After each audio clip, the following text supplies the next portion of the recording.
Merci de nous recevoir chez vous sur Watt TV. C'est parti pour cette édition. Voici les grandes lignes. La colère grandit contre Jeune Afrique. Les mourides de Ross Béthio, en guise de représailles contre la caricature de Serigne Touba, plaident le boycott systématique du magazine. Ils ont marché hier.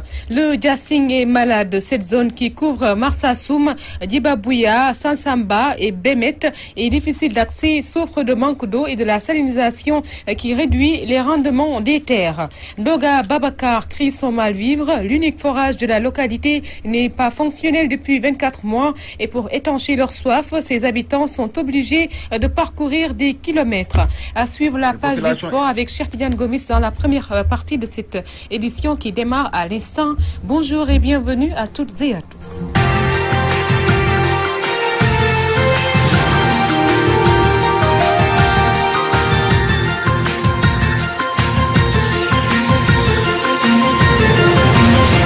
Le litige foncier qui oppose la municipalité de Keur Massar et certains promoteurs va être tranché aujourd'hui au tribunal de Dakar.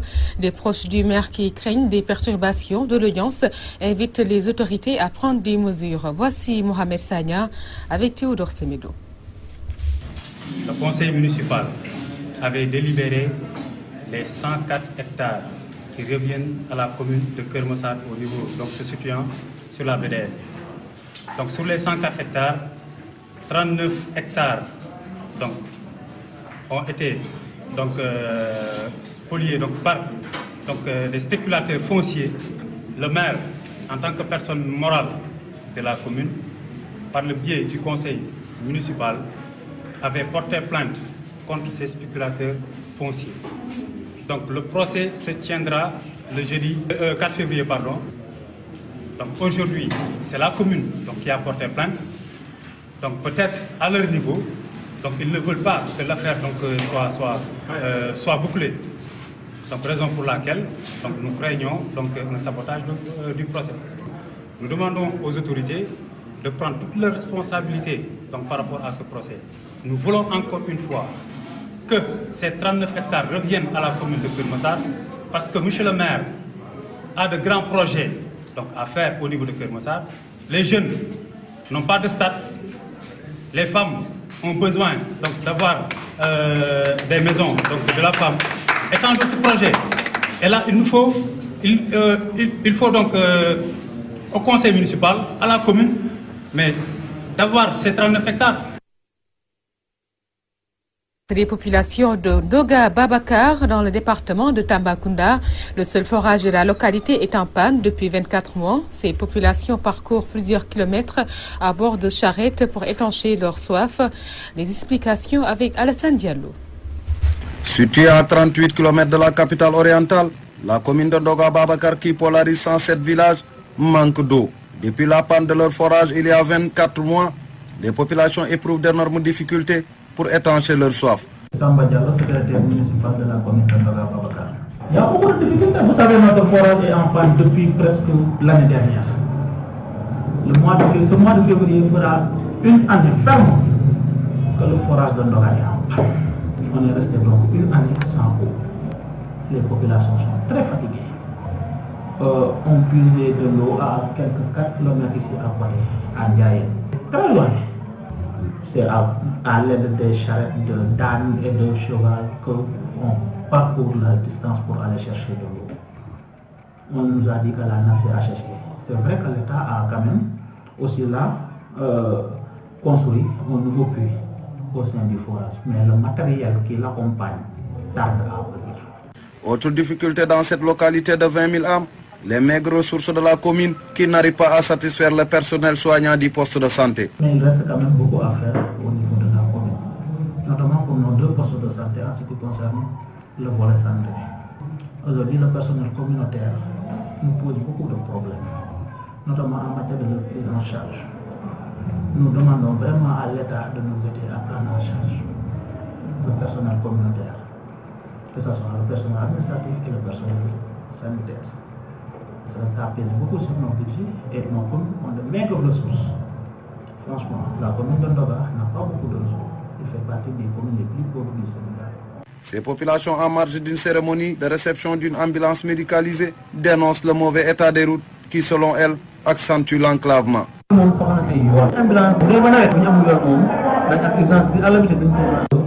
pistes rurales. Vous avez constaté que dans toute la commune, il y a une seule piste de 13 km qui nous relie avec la route nationale numéro 1. Pas cette piste, il n'y a pas d'autre piste. Mais on interpelle le président, on interpelle les partenaires. Alassane Diallo Ndoga Babacar, Radio-Télévision Walfadjri. Alassane Diallo, direction des communes de Marsassoum, Djiba Bouya, Sassamba et Bemet, connus sous l'appellation Djassing. Au mal, elles conjuguent au quotidien des difficultés comme l'enclavement, l'accès à l'eau potable, la salinisation des terres. Ces populations crient leur ras-le-bol et demandent une assistance, nous dit Lamine Bayo. Le Djassing est la zone géographique qui regroupe les communes de Sansamba, Djiba Bouya, Marsassoum et Bémé. Cette partie de la région de Sédhiou se dit oubliée par les pouvoirs publics.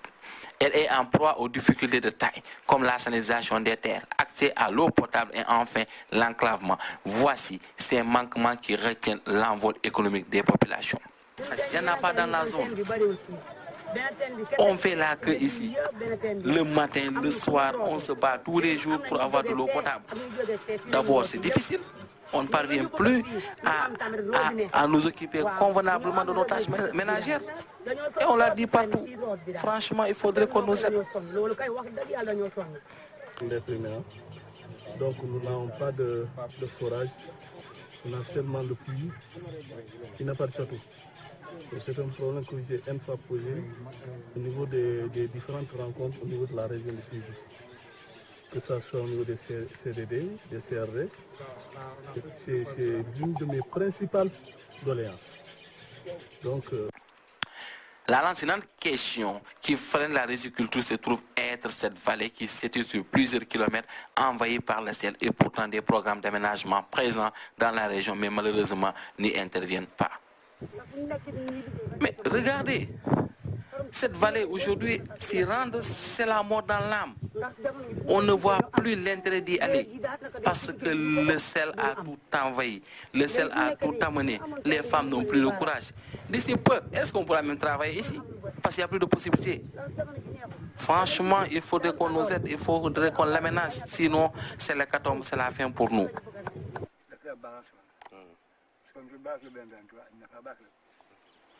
C'est la pêche qui est notre activité principale. Aujourd'hui, ce pont ou bien ce barrage, je ne sais pas comment on l'appelle, est détérioré. Qu'allons-nous faire? Si ce barrage est bien fait, vous avez vu, ce bras va jusqu'à Bantanyima, jusqu'à Médina Souane. Combien de fois on l'a chanté, rechanté, mais c'est resté à l'état. Aider, refaire ce barrage, aider les populations à retrouver leur essor économique, avoir un pouvoir financier.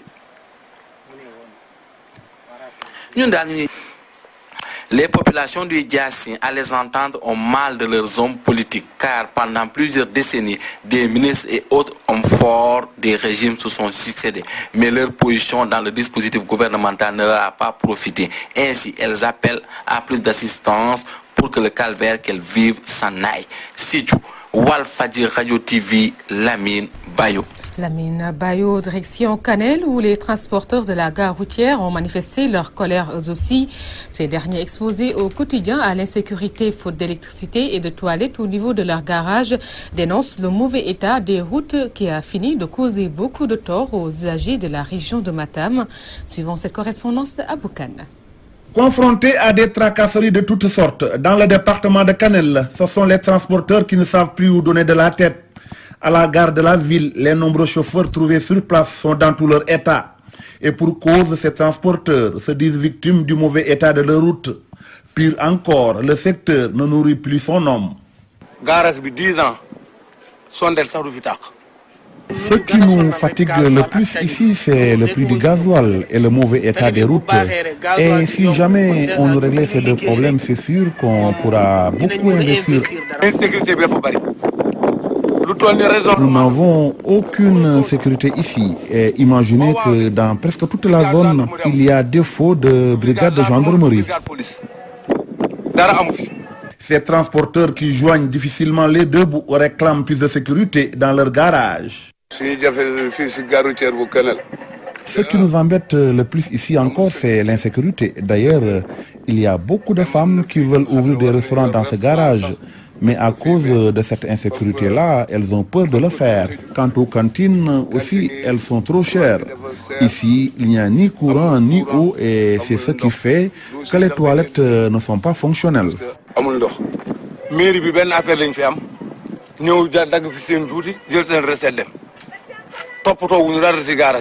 Ces derniers, qui ne sentent aucune assistance venant de l'édile de leur ville, soulignent qu'ils sont prêts à ne plus payer les taxes si jamais leurs préoccupations ne seront pas prises en compte. Ici, Matam, Aboukan pour la télévision Al-Fadjri. Aboukan, restons dans le secteur du transport pour parler du syndicat des transports routiers affilié à la CNTS qui met en garde contre toute tentative de réduction des tarifs du transport à moins que la mesure ne soit élargie à tous les produits de consommation. Ces acteurs du transport qui jugent trop faible la baisse observée sur le prix du carburant dénoncent également la concurrence déloyale des privés. Nous allons suivre ces propos de Pierre Mahan Gomis au cours de nos prochaines sessions d'information. Les mourides de Ross Béthio ont battu le macadam hier pour exprimer leur colère contre le magazine Jeune Afrique en guise de représailles. Ils plaident le boycott du canard en vue de porter un rude coup à son chiffre d'affaires, nous dit Gabriel Barbier.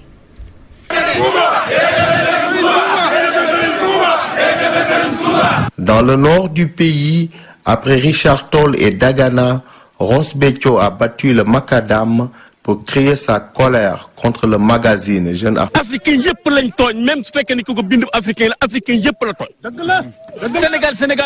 Même si c'est un Africain qui a écrit, le journal Jeune Afrique a causé un tort énorme aux musulmans, pas seulement aux mourides.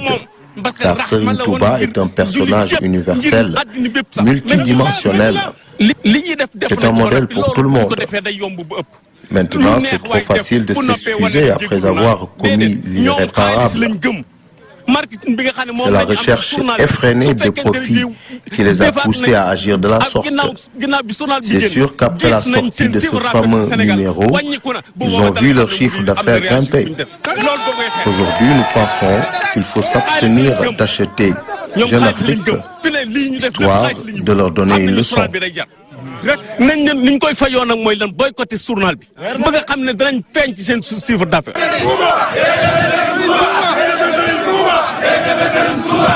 La capitale du Nord prend le relais ce vendredi. Saint-Louis, Gabriel Barbier, Radio-Télévision Al-Fadjri.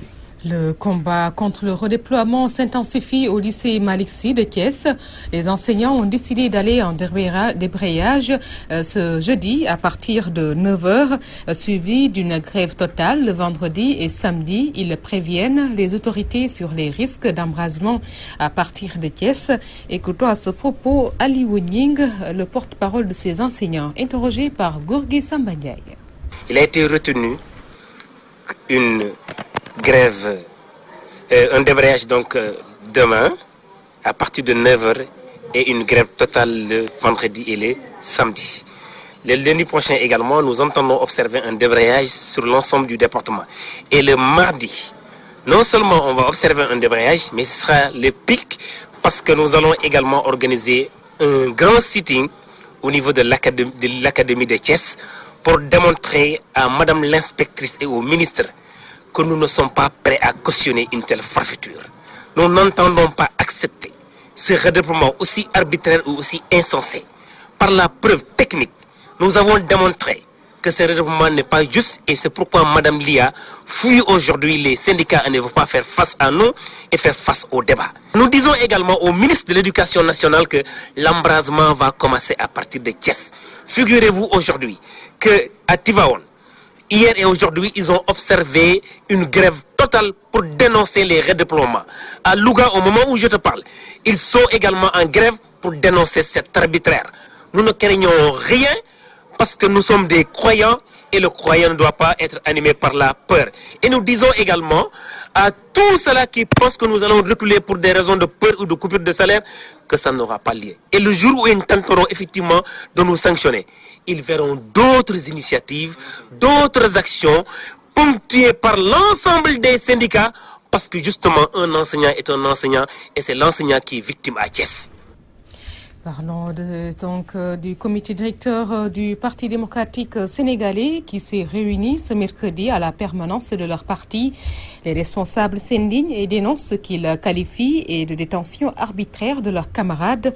Le PDS a aussi annoncé que Karim Wade va déposer une plainte contre le gouvernement sénégalais devant la justice française. Maître Amadou Sall, le porte-parole du comité directeur, au micro de Birama Ndiaye. Nous dénonçons cette prise d'otage de nos responsables, tout en nous réjouissant de ce qu'ils sont libérés. Mais nous dénonçons également les responsables et d'autres personnes qui nous sont proches croupissent toujours en prison. Nous disons là également que c'est l'utilisation de la justice pour régler des comptes personnels, des comptes politiques. C'est fort de tout cela, parce que Karim Wade estime que s'il devait aller jusque sur la Lune, s'il devait aller jusqu'à Jupiter, jusque partout dans le système solaire ou dans le monde pour que ces droits soient respectés, il le ferait. Et il n'hésite pas et il a raison. Le comité directeur du Parti démocratique sénégalais le soutient dans sa démarche qui consiste à aller saisir le juge français, de porter plainte entre les mains du doyen des juges d'instruction français contre toute personne qui aura trempé dans une séquestration et une détention arbitraire. Le comité directeur et l'ensemble du PDS, ses militants, ses responsables et ses sympathisants sont solidaires de cette démarche de Karim Wade et nous le soutenons. Et le comité directeur lance un ultimatum au gouvernement du Sénégal. Un ultimatum et respecte sa signature internationale en libérant immédiatement Karim Wade. Au propos de cette plainte de Karim Wade contre l'État du Sénégal devant la justice française pour détention arbitraire, pouvoir et opposition analysent si les camarades du candidat du PDS à la présidentielle de 2017 jugent légitime cette action judiciaire. Dans le camp présidentiel, on parle de manœuvre politicienne. Un reportage de Ndiab Biteye. Après plusieurs années passées derrière les barreaux, Karim Wade porte l'affaire devant une juridiction française, une action diversement appréciée par les politiques. Nous sommes en démocratie et évidemment, les citoyens sont libres de saisir n'importe quelle juridiction, qu'elle soit nationale ou internationale, pour prendre en charge les questions qui se posent à ce citoyen. Déplorer le fait qu'un citoyen sénégalais n'ait plus confiance en sa justice jusqu'à aller en France ou bien à l'Hexagone pour porter plainte. Cela prouve que nos magistrats d'ici sont vraiment instrumentalisés par un État qui n'a plus confiance en lui. Selon Gallotal du Parti démocratique sénégalais, leur candidat orchestré. Karim est déjà candidat du plus grand parti de l'opposition. Il peut gêner et Macky Sall le sait lui-même. Il sait très bien que Karim Wade l'empêche de dormir. Pour sa part, Youssou Touré, ministre conseiller, membre de l'APR, soutient qu'une telle assertion est infondée. Karim Wade ne gêne pas le président de la République. Karim Wade était là.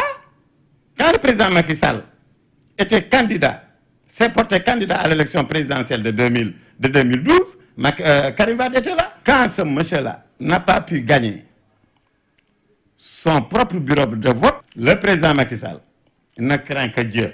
Bientôt 3 ans passés à Rebeuss, Karim Wade porte plainte contre l'État du Sénégal en France. Un acte qui annonce le début d'un feuilleton qui est loin de connaître son épilogue dans l'arène politique sénégalaise. Merci. En bref, après leur marche avortée, Khalifa Sall et ses principaux adjoints ont encore décidé de se rassembler à nouveau aujourd'hui, cet après-midi, à la place de l'Indépendance. Ils n'ont pas fini de faire face à l'État du Sénégal après que le ministre du Cadre de Vie ait décidé d'aménager la place de l'Indépendance. Nous y reviendrons et parlons toujours de cette Assemblée générale des travailleurs des collectivités locales. Après avoir entamé une grève de 112 heures, ces travailleurs continuent de réclamer leur salaire dû donc à l'installation de l'acte 3 de la décentralisation. Et nous allons tout de suite passer à l'actualité sportive avec Chertigan Gomis.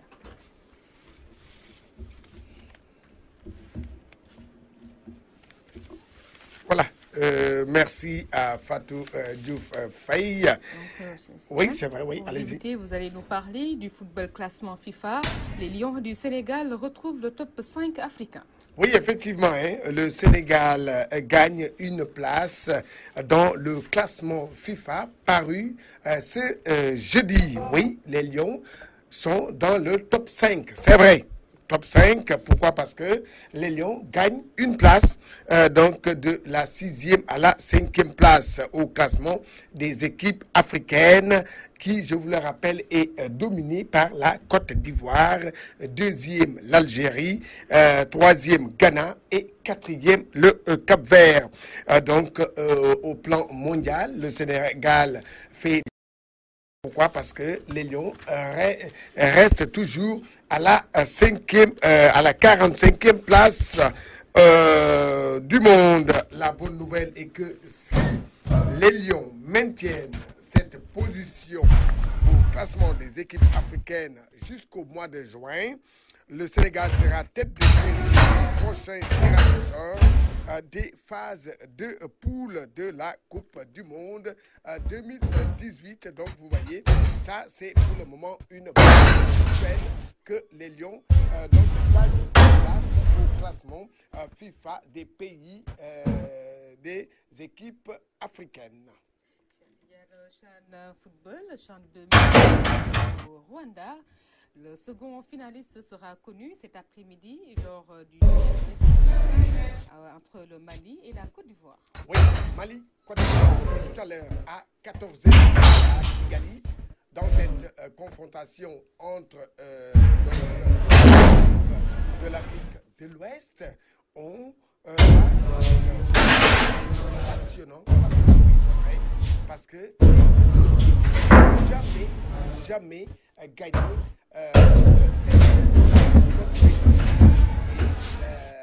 les deux jamais joué une finale. Et donc demain, on va l'équipe de la RD Congo s'est qualifiée aux dépens de l'équipe de Guinée. 5 tirs au but, un but partout. Le football en Europe, l'Espagne joue son deuxième du roi. Oui, effectivement, en Espagne, on va jouer aujourd'hui demi-finale aller entre le FC Séville et l'équipe du Celta à Vigo. Voilà, donc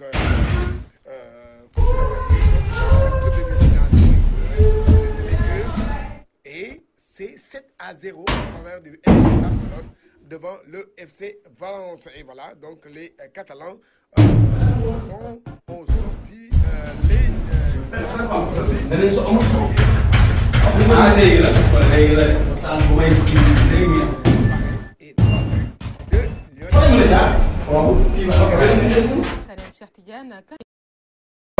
Oui, effectivement, on va accueillir la finale. Comme vous le voyez, la finale de Canel.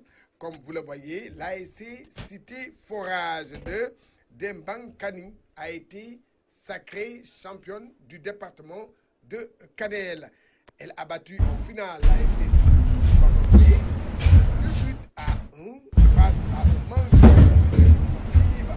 dans la zone de la finale Daouda Dias à l'Assemblée a évoqué les sports à davantage investir dans la dite localité. Suivons ce reportage de cette belle finale avec Aboukan. C'est en présence des milliers de supporters que l'AFC Cité Forage de Demankani a battu l'AFC Diamono de Sinthiou Bamambé par un score de 2-1. Un score largement mérité par une équipe qui a fait montre d'une présence physique et d'un jeu tactique très impressionnant. Et à l'arrivée, l'AFC Cité Forage de Demankani s'adjugera de ce trophée et de la finale départementale édition 2015. Daoud Dia, qui sera à l'Assemblée nationale et parrain de cette finale au décave de Canel, revient ici sur le manque d'infrastructures sportives malgré l'existence de jeunes talents. Une finale qui s'est très bien déroulée, une forte mobilisation. Nous sommes très fiers de ces jeunes-là qui ont fait une très belle fête. Donc ce qui est revenu en principe dans les doléances sont les demandes en infrastructure de base, infrastructure sportive. donc le stade, les maisons de jeunes. Donc nous avons noté et nous avons espoir avec le ministre des Sports que les études seront mises sur pied, seront construites. Et il y a eu deux stades municipaux, il y a un à Canel, qui est en train d'être construit à Okayer. Mais nous n'allons pas nous en arrêter là. Donc le département, c'est un département vaste. Il y a zone d'Anemaï, zone Djeri, zone Perlo. Donc nous avons besoin vraiment beaucoup d'infrastructures de base pour pouvoir booster le sport au niveau de ce département-là.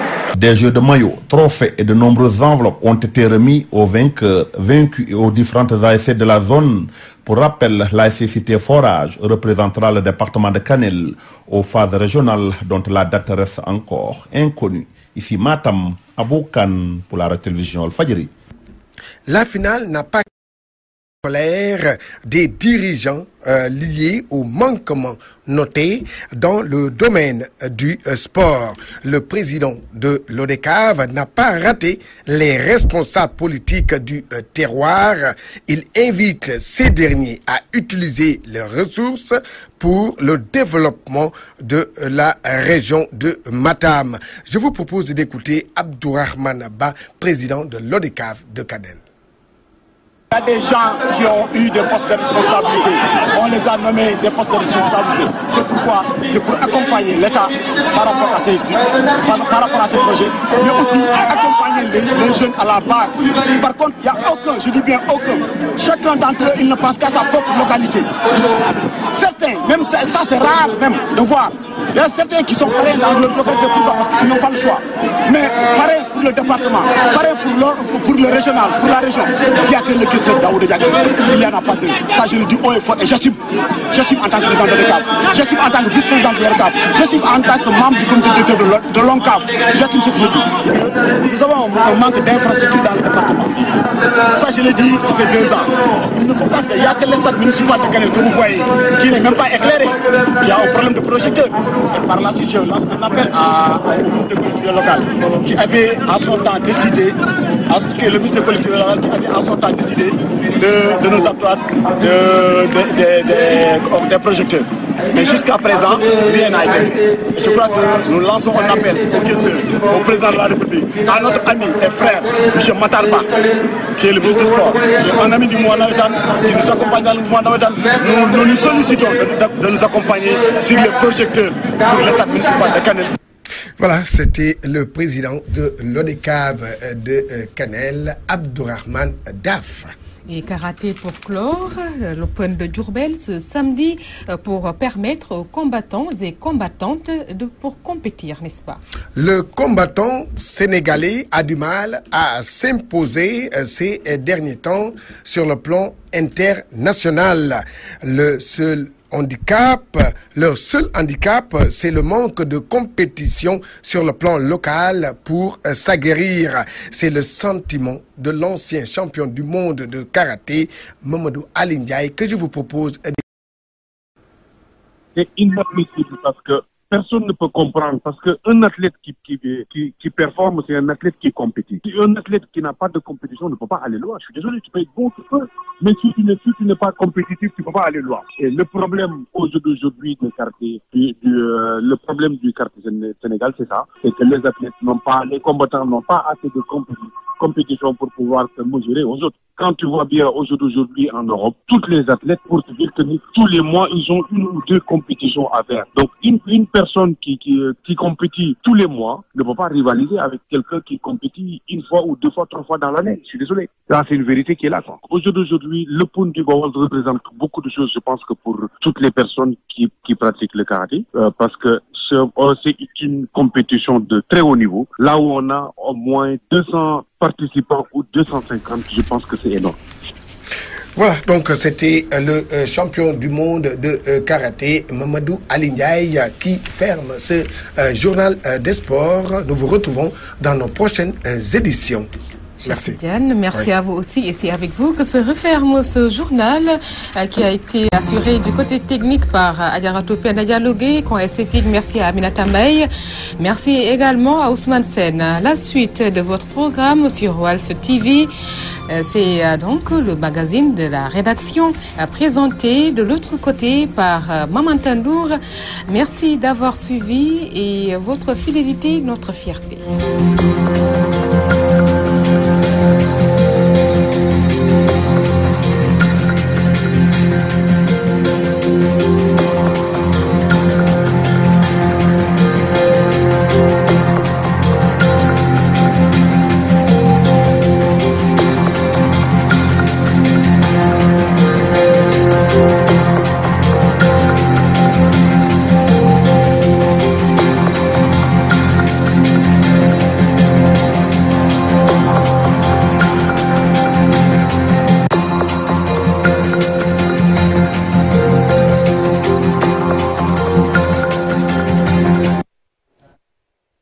Merci. Donc la rédaction de Walf TV toujours. L'information se poursuit juste après la grande édition de 13h. Nous passons au magazine de la rédaction et dans lequel vous aurez avec la complicité de Ney Amamassi. Le reportage du jour, ce sera avec Omar Kairé et puis notre invité de la rédaction, Sidi Ndiaye, le président de l'intersyndicale des travailleurs des collectivités locales, qui sera donc l'invité de la rédaction. Les 72 heures de grève générale entamées le 1er février ont pris fin ce mercredi. L'évaluation à suivre dans ce magazine de la rédaction. Et puis la revue de la presse nationale va boucler ce numéro avec Ousmane Sen. Nous allons passer donc à l'actualité internationale, comme annoncé hors de nos frontières. Donc l'actualité dominée par la révision de la Constitution en Algérie. La synthèse est signée Naya Mamassi.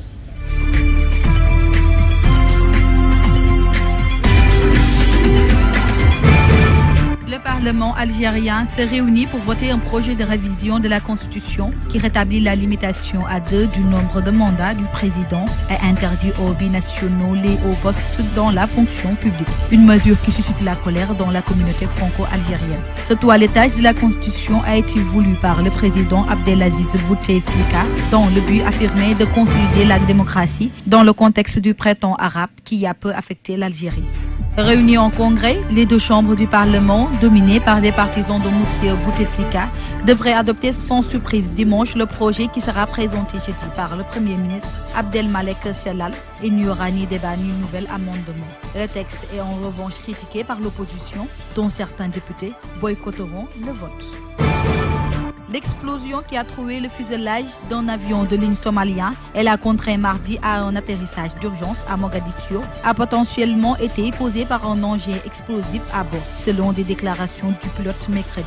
L'avion exploité par la compagnie somalienne Dalo Airlines et qui se rendait à Djibouti avec 74 passagers à bord a atterri mardi quelques minutes après son décollage de l'aéroport de Mogadiscio avec un trou dans le fuselage. 2 passagers ont été légèrement blessés selon la police. Le pilote de l'Airbus A321, Vladimir Vodopivek, un Serbe de 64 ans, a confié à un ami que pour lui, l'explosion qui a endommagé le fuselage de l'intérieur de la cabine vers l'extérieur avait été causée par une bombe, selon des propos rapportés par le quotidien serbe Blik. La Cour de cassation en Égypte a annulé mercredi la peine de mort pour 149 personnes accusées de policiers en 2013, le jour même où les forces de l'ordre tuaient des centaines de manifestants réclamant le retour du président islamiste Mohamed Morsi, destitué par l'armée. La haute juridiction a ordonné que les accusés soient rejugés par un autre tribunal que celui qui les avait condamnés en première instance il y a 1 an. Mais il n'est pas possible de connaître les motivations de cet arrêt de la Cour de cassation tant qu'il n'est pas rendu public, ont indiqué des responsables de la justice. Depuis que l'armée a destitué le 3 juillet 2013 le premier président élu démocratiquement en Égypte, des tribunaux ont condamné à mort en première instance des centaines d'islamistes, dont M. Morsi en personne, au cours de procès de masse expéditifs vivement critiqués par l'ONU, qui les a qualifiés de sans précédent dans l'histoire récente du monde.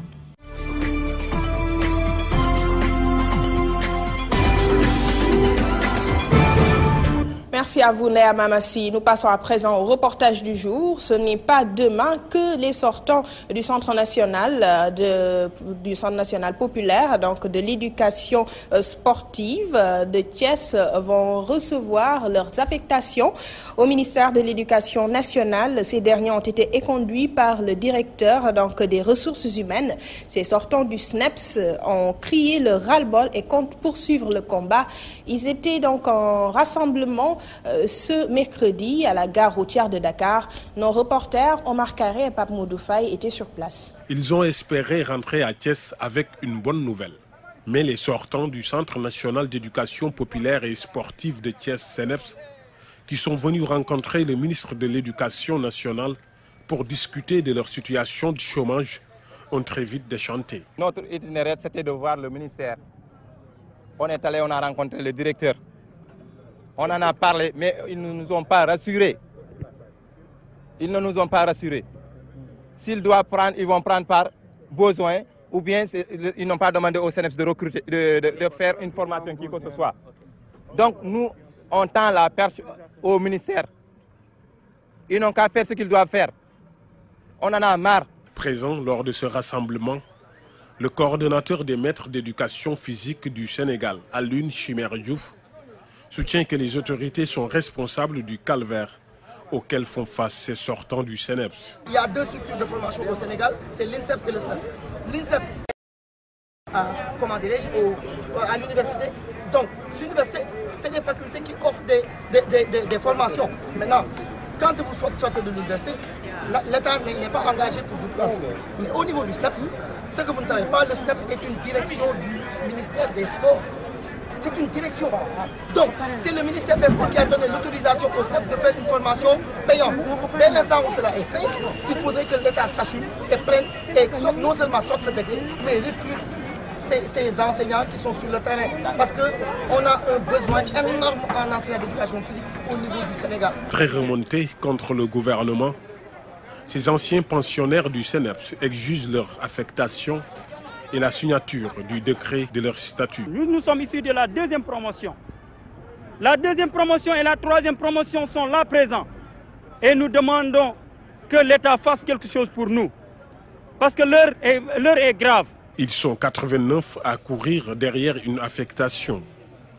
Après des années de combat sans résultat, ces professeurs d'éducation physique et sportive sortis du CNEPS comptent durcir le ton pour être entendus par l'État. Voilà, donc merci à vous Omar Kairé. C'était à l'instant même le reportage du jour de ce magazine de la rédaction. Nous passons à présent à l'invité du jour, comme annoncé dans le sommaire. Nous recevons aujourd'hui M. Sidi Ndiaye. Il est le président de l'intersyndicale des travailleurs des collectivités locales. Juste après donc la grève de 72 heures, nous passons à l'évaluation, bien sûr, avec vous, M. Sidi Ndiaye. Bienvenue. Merci de l'invitation. Voilà, donc Monsieur Ndiaye, comme annoncé, vous avez entamé une grève générale le 1er février qui a pris fin ce mercredi. Aujourd'hui, nous sommes jeudi. L'évaluation de cette grève d'abord, mais avant cela, dites-nous, c'est toujours le statu quo par rapport aux revendications? Absolument, c'est toujours le statu quo. Donc, l'intersyndicale a tenu aujourd'hui à évaluer avec les responsables de l'intersyndicale, à la tête desquels le camarade secrétaire général Amadou Khouma, porte-parole de l'intersyndicale, a présidé tout à l'heure une assemblée générale d'évaluation. Et donc, on pris des décisions extrêmement importantes aujourd'hui. Nous constatons que le statu quo ne peut pas prospérer et nous sommes passés à la vitesse supérieure. La vitesse supérieure. C'est-à-dire 96 heures ont été décrétées ce matin à partir de lundi. C'est fermé. Et nous n'entendons pas faiblir parce que nous avons le droit avec nous, nous avons la vérité avec nous. Ce ne sont pas les déclarations intempestives et farfelues d'un ministre en perte de vitesse qui ne maîtrise rien, qui ne maîtrise pas son département, qui vont nous faire changer d'avis. Parce que nous ne comprenons pas que les responsables de notre niveau, qu'on nous dise que nous n'avons pas de plateforme. Je pense qu'il n'a rien compris, puisque nous sommes partis d'une plateforme pour faire, depuis octobre 2014, nous avons déposé une plateforme au ministère, nous avons discuté. Jusqu'au mois d'avril, vous avez suivi avec nous la signature d'un protocole d'accord le 30 avril 2015. Ce protocole d'accord doit être mis en œuvre. Pour montrer que les autorités ne sont pas sérieuses, jusqu'à présent, le protocole n'est pas disponible alors que l'intersyndicale l'a signé. Deux ministres l'ont signé, le ministre des collectivités locales et le ministre du Travail. Donc aujourd'hui, se pose la question de la crédibilité de ces autorités qui passent tout le temps dans les médias à parler. Nous préférons un débat. S'ils sont prêts, qu'ils viennent devant nous, devant la tribune, devant le peuple et qu'on discute. Il dit qu'on n'a pas de plateforme. Pourtant, on n'a pas de revendication. On les attend. Pourtant, le ministre de la Gouvernance locale, Abdoulaye Diouf Sarr, fait allusion à un conseil de ministres. Il a annoncé un conseil interministériel donc prévu pour l'ajustement de la grille, l'ajustement donc de la grille concernant l'acte 3 de la décentralisation. Mais vous savez, nous avons attendu 18 mois. Depuis l'acte 3 à la mise en œuvre, c'est 18 mois qui sont écoulés. Pendant ce temps, nous souffrons. Ils ont reconnu ces écueils et comptent et prônent le dialogue avec vous. Mais nous sommes prêts, nous sommes ouverts. Jusqu'à présent, nous sommes ouverts. C'est à eux, c'est à elles de prendre leurs dispositions pour que nous puissions nous rencontrer. Et je pense qu'il a peur peut-être qu'on se rencontre, parce que la vérité va éclater. Nous allons lui prouver que tout ce qu'il dit, il est passé à côté. Ou bien simplement, il fait de la diversion. En tout cas, il ne peut pas, sur la bataille de la communication ou sur un autre domaine, nous prouver le contraire, parce que nous avons le droit avec nous. Ce que nous avons fait humainement est acceptable. Ce que nous avons fait humainement est inacceptable pour continuer. Parce qu'aujourd'hui, nos camarades qui sont dans certaines endroits, parce qu'il dit des contre-vérités, ce qui est grave pour une institution de la République, un ministre. Par rapport au salaire. Par rapport au salaire, des contre-vérités. Nous allons lui prouver le contraire. L'État accompagne donc les collectivités d'accord sur le paiement des salaires. Alors vous démentissez cela? Non, je dis que c'était d'abord un aveu de détail, de dire que l'État, depuis quand l'État doit payer des salaires dans les collectivités locales? Est-ce que vous trouvez que c'est normal ça? Donc quelque part, quelque chose ne marche pas. Si l'État se substitue aux collectivités locales pour payer des salaires, on n'est plus dans la décentralisation, on est dans la déconcentration. Donc maintenant, il faut qu'on nous transfère au ministère, qu'on nous paye nos salaires là-bas. Donc je crois qu'il faut être sérieux. Le 3 a impacté négativement sur nous. Et d'ailleurs, le salaire n'est pas le seul problème. Le salaire est un détail. Bon, le statut, on va en venir, mais d'ailleurs, même dans le cadre de la prise en charge, il y a le salaire et les accessoires. Le plus important, la prise en charge médicale. Nous avons perdu 3 camarades qui sont décédés, faute de prise en charge médicale. Vous croyez qu'on va accepter ça? Comme des animaux, depuis 20 ans, nous sommes couverts socialement et maintenant on nous jette en pâture. C'est ça le problème. Il sait que nous savons. Et nous allons nous rencontrer de toutes les façons pour clarifier tout cela au clair. Il nous connaît très bien, nous le connaissons très bien. Donc je crois qu'il faut arrêter. Aujourd'hui, il y a des problèmes. Il faut que les gens se mettent autour d'une table et qu'on dise, et qu'il y ait des arbitres qui vont définitivement régler la question de ces discours intempestifs qui ne correspondent à rien du tout. Nous, depuis lors, nous avons observé, vous nous avez entendu, combien de fois nous avons fait des marches, des déclarations, des conférences de presse. Mais ça suffit. S'ils ne veulent pas travailler, qu'ils le disent. La diversion ne pourra pas passer. En tout cas, l'intersyndical tient à remercier l'ensemble des travailleurs des collectivités locales du Sénégal, l'ensemble des responsables dans les régions, dans les départements pour leur mobilisation et ça continue.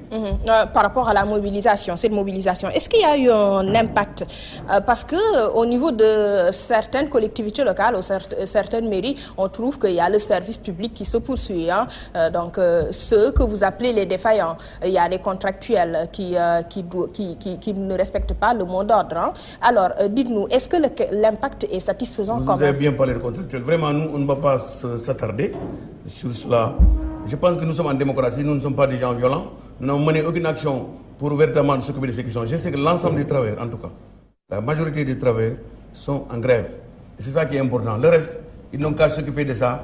S'ils peuvent faire des cérémonies, envoyer des contrats ou recruter des gens, c'est leur problème. Ceux que vous appelez les défaillants, ces brebis galeuses, donc les mairies de Yoff, de Plateau, le centre de santé de Ouakam également, qui ne suivent pas le mot d'ordre de grève. Cela, vous savez, c'est une question de responsabilité.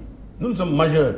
Vous n'avez jamais entendu au niveau des collectivités locales qu'on est dans la rue, brûler des pneus, etc. Ce que nous faisons, c'est en toute responsabilité que nous faisons. Ceux qui prennent la responsabilité de travailler, ils ont le droit de le faire. Tout le monde peut ne pas être d'accord avec nous. Nous sommes des démocrates. Tout le monde peut ne pas être d'accord avec nous, mais la majorité est avec nous. Donc c'est ça qui est important. Aujourd'hui, il faut qu'on parle avec les travailleurs des collectivités locales pour qu'on règle les problèmes. Nous sommes ouverts, très ouverts, parce que nous avons des solutions. Eux, ils n'ont pas de solution. Ils sont en panne de solution, donc il prend la télévision, la radio pour dire oui, il n'y a plus de problème, on a payé les salaires, etc. Ce qui est totalement faux. Je dois que quand on est ministre de la République, on ne doit pas raconter des contre-vérités. Nous pouvons prouver que c'est très faux. À Pékin, depuis 11 mois, qui n'ont pas de salaire. Qu'est-ce qu'il en pense, lui? Alors, il ne faut pas raconter des histoires, prendre les médias, c'est trop facile. D'ailleurs, de toute façon, nous ferons face. C'est inévitable. À moins qu'il quitte ce poste-là. Voilà, donc toujours par rapport à l'acte 3 de la décentralisation, donc ne croyez-vous pas qu'avec la communalisation intégrale, les collectivités locales devaient être beaucoup plus autonomes, donc essayer de trouver des partenaires, essayer de trouver des moyens donc pour pouvoir obtenir des ressources additionnelles pour ne pas rencontrer ces genres de Vous venez de poser une importante question, et d'ailleurs qui est à l'origine des problèmes de la panne de l'acte 3. C'est-à-dire qu'on a fait une phase depuis 18 mois. La deuxième phase, jusqu'à présent, rien n'a été fait. Comment peut-on créer des communes sans dire quelles sont les ressources qui vont etc. Donc c'est ça le problème. C'est l'erreur congénitale, n'est-ce pas, qui a été commise, n'est-ce pas, par la commission qui a réformé. Et aujourd'hui, ils voient toujours que tout est au rouge. La communalisation universelle, elle s'est faite sur quelle base? Aucune étude sérieuse n'a démontré qu'on pouvait. Parce que les communes rurales ont des difficultés.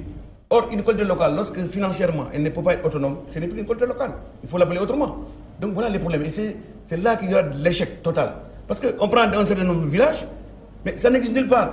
Se lever un matin, on dit que toutes les communautés rurales sont des communes. Ça ne correspond à rien du tout. Ce n'est pas sérieux.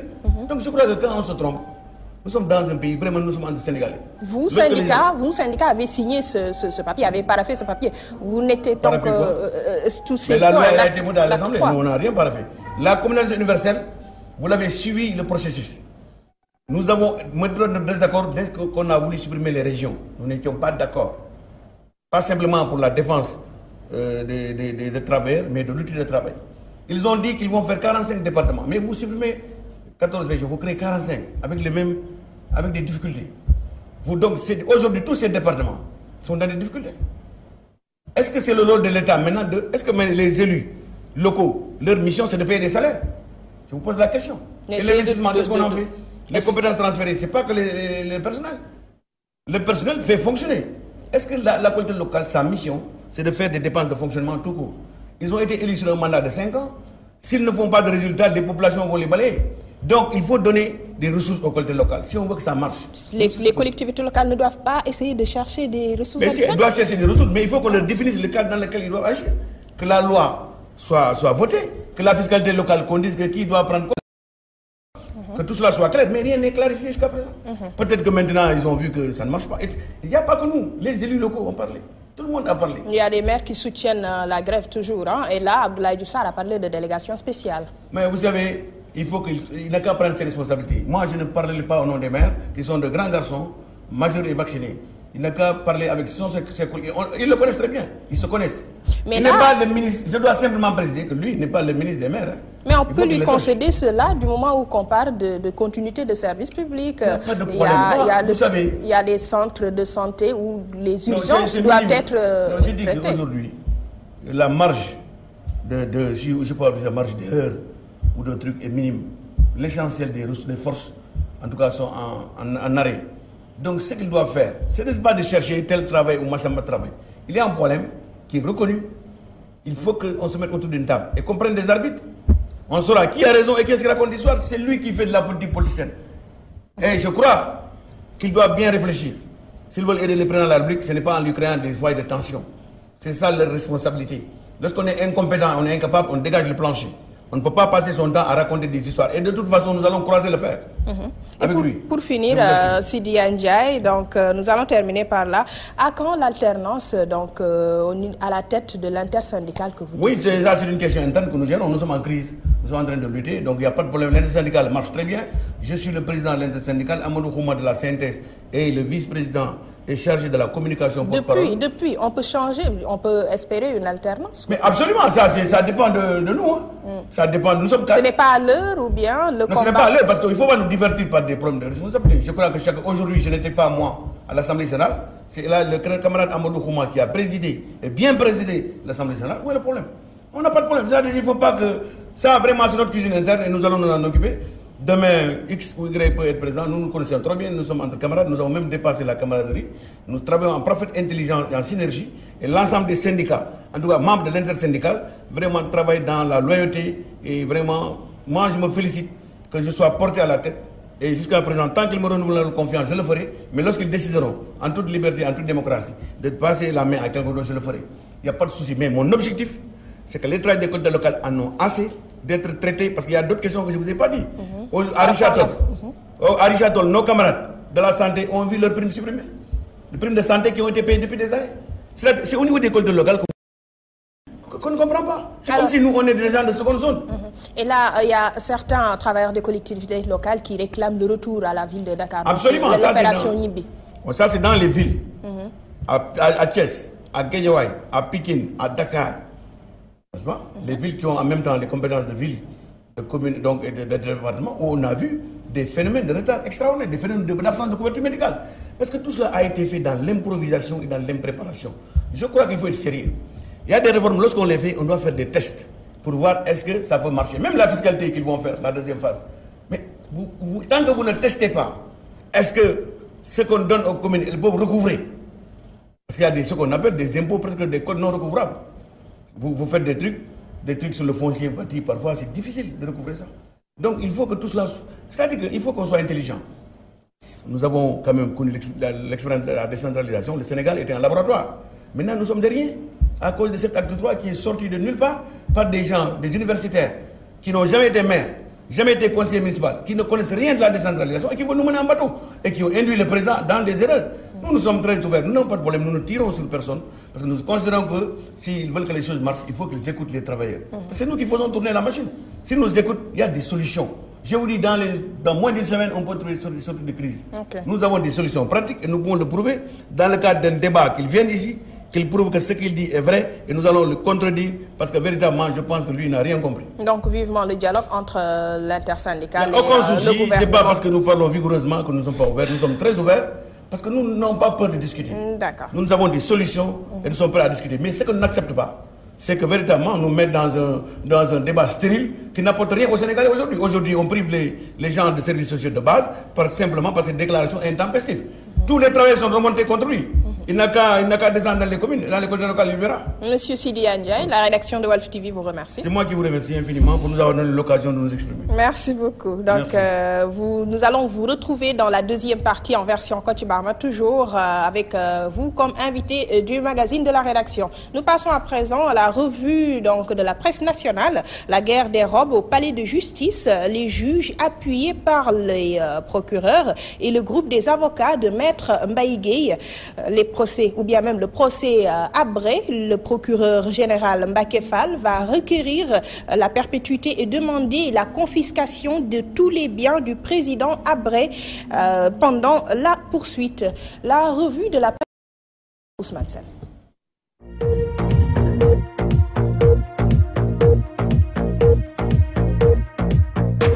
Bonjour, la guerre des robes au palais de justice selon Walf Quotidien, spectacle en direct hier, un incident qui a éclaté entre une avocate et la juge des flagrants délits. Deux blocs se sont dressés sur le coup, celui des juges appuyé en cela par les procureurs et le groupe des avocats conduit par Maître Mbaye Gueye, ce qui a fait dire à Walf Quotidien que le conflit avocat-magistrat a franchi un nouveau palier. Et les conséquences n'étaient pas minces, audience suspendue, salle d'audience vidée, détenus infiltrés. Les robes noires se rebellent contre la magistrature, renchérit alors l'As Quotidien. Entre magistrats et avocats, l'âge de guerre a été déterré hier le temps d'une audience au tribunal des flagrants délits de Dakar. Une altercation entre l'avocate Mariwad et le juge Rakidem a débouché sur l'arrestation de la plaideuse pour outrage à magistrat et trouble à l'audience. Le bâtonnier Maître Mbaye Gueye et ses confrères ont boycotté alors l'audience pendant 2 heures. Finalement, l'avocate a été relaxée après avoir passé 6 heures d'horloge au box des accusés, rapporte le quotidien l'As. Dans la justice encore, le témoin quotidien qui a quelques encablures de la reprise du procès Habré est témoin exclusif.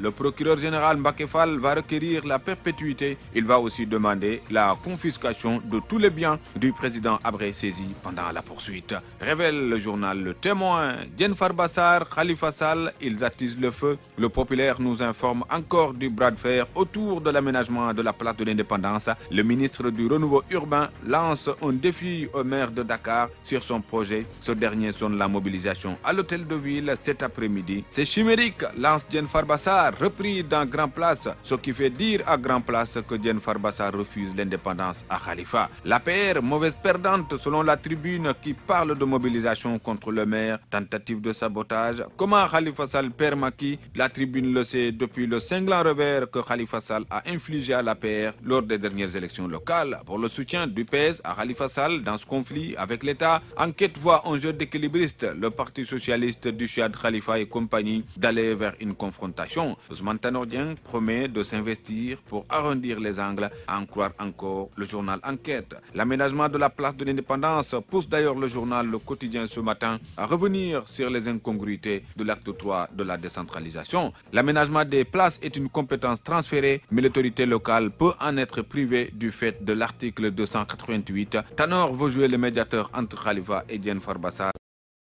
Le quotidien. Dans les autres actualités politiques présidentielles 2017, double nationalité du candidat du Parti démocratique sénégalais, Karim Wade non éligible, s'interroge encore le journal Sud Quotidien qui s'intéresse au dossier ce matin. Zoom Info fait zoom sur Amsatou Sow Sidibé, son limogeage, les raisons de son évincement, Karim Wade, la prise de position de trop, en croire mon confrère. Dans l'Observateur, la face cachée de Idrissa Seck, observable selon l'enquête du journal qui s'intéresse au président de Rewmi, récit de sa vie de boy, ses ambitions, ses reniements et ses regrets, sa nouvelle stratégie politique. Tout dans l'Observateur ce matin. Dans Le Soleil, Macky Sall pour une renégociation des accords de pêche en Afrique. Gestion de ressources halieutiques, Le Soleil en parle ce matin avec l'envoyé spécial du journal Cheikh Thiam qui revient sur la rencontre de Nouakchott en Mauritanie. Et dans les sports, le quotidien du sport, Papin note les Lions de Premier League. Kouyaté est le meilleur Sénégalais en Angleterre selon Jean-Pierre Papin. Baye Oumar est l'avenir du football sénégalais. Diafra Saro va confirmer dans Sunulamb pour une fin de saison de feu. Ces 5 affiches qui font saliver et que révèle ce matin Sunulamb. Papa Sow Ama, le bouillant derby face Pikine. Zarko Modou Anta, le choc des fauves. Yekini Junior Guigui, pronostic interdit. Lac 2, Tafatine, la revanche. Moussa Ndoye, Lac Rose, le duel des techniciens. 5 affiches à lire ce matin dans Sunulamb. Bonne lecture à tous.